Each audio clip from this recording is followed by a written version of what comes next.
Are you ready for your gameplay to completely change? Make sure to watch the entire video so you will know everything when it comes to Disney Dreamlight Valley and what mistakes I made that I don't want you to make.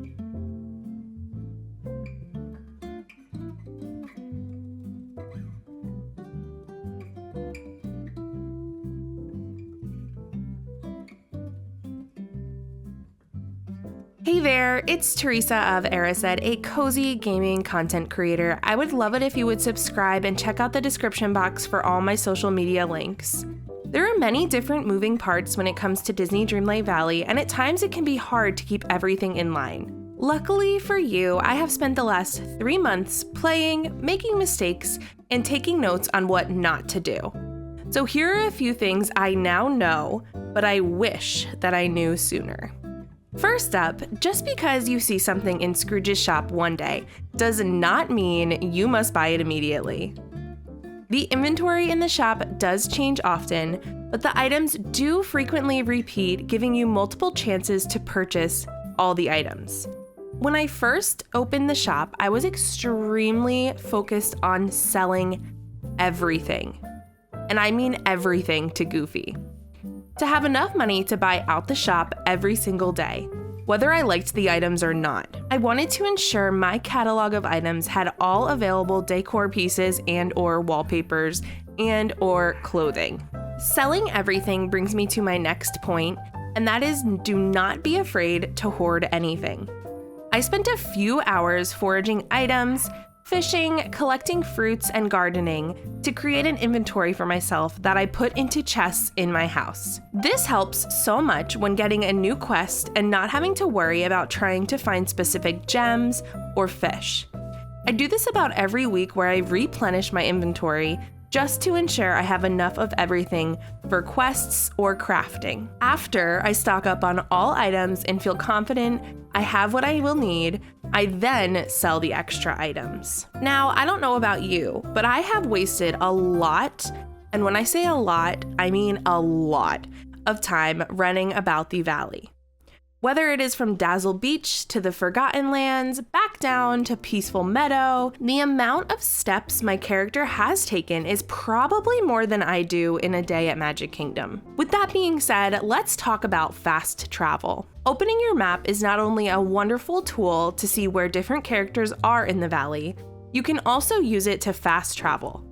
Fast traveling is a super convenient way to allow for smoother gameplay.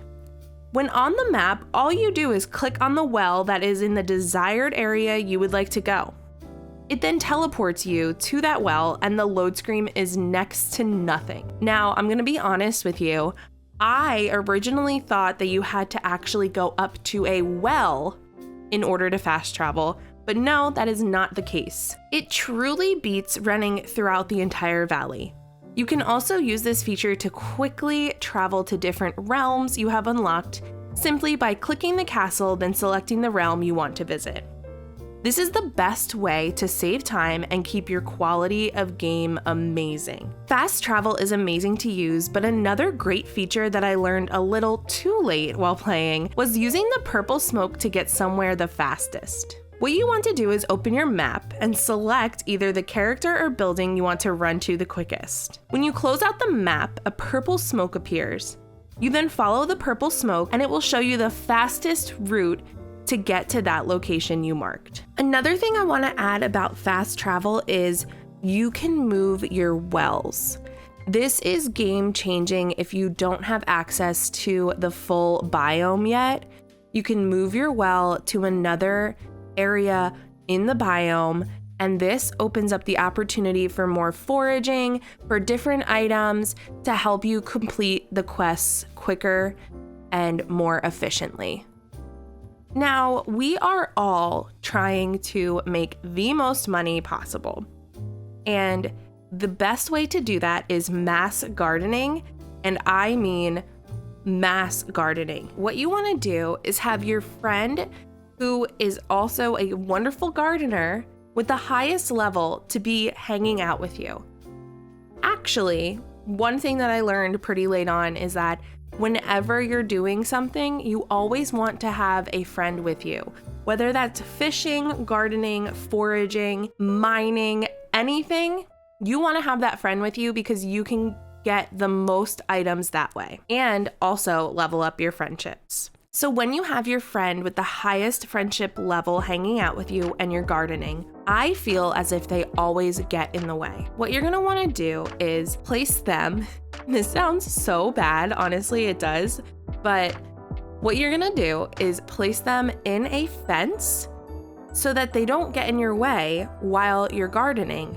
I always feel that with the friend that I'm hanging out with, if I don't have them in a fence, they get in my way, and while I'm picking up my crops, especially pumpkins, I start talking to them. They will not talk to you or get in your way, and also all of the extra items from gardening that they collect will not go anywhere until you let them out, making it easier for you to pick up all those items quickly and efficiently without having to physically press the button on the controller or on your keyboard. Let's talk about when you get that beautiful golden crop and you are smashing the button to continue to pick them up, and what do you know? You have seeds in your pocket, and then you start planting seeds.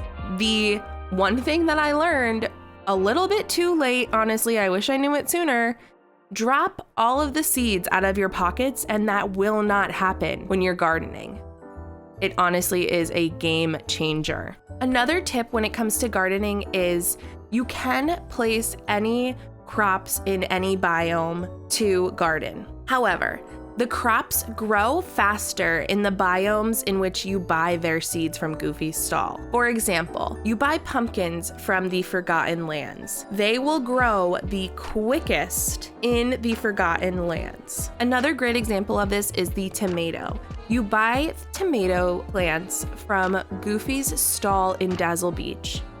They will take 25 minutes to grow in Dazzle Beach, but in other areas, they might be longer. So this is a little bit frustrating if we're really trying to go for the aesthetics and the beautifully decorated valleys. Because honestly, I don't know that I want to have crops on Dazzle Beach.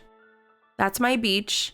That's for beaching, laying out, decorating it like that. It's not to have a farm. But I digress. We can just put those crops in the peaceful meadow and they will take a little bit longer to grow. Now let's talk about seaweed. Fishing for seaweed is rough, okay? Until I found out that you can find seaweed when fishing when you're not in the bubble section. Now, it's not guaranteed that you're going to find seaweed every single time outside of the bubbles, but it does increase your chances. And I know you need a lot of seaweed for different quests, so definitely keep this little tip in your back pocket. Next up, I want to talk about using your dream shards to craft Dreamlight. The easiest way for me to put it is do not do it. There, I said it, okay? You don't want to waste your dream shards to make Dreamlight because you are going to need them for quests and they are super, super rare. And yes, I did find this out a very hard way. I am not over it. I'm still upset about it.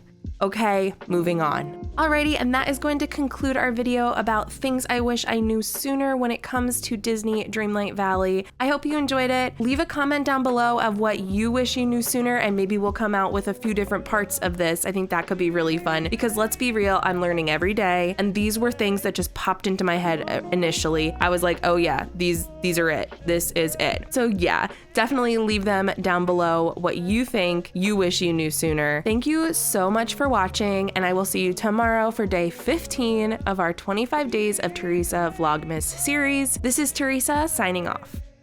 Bye!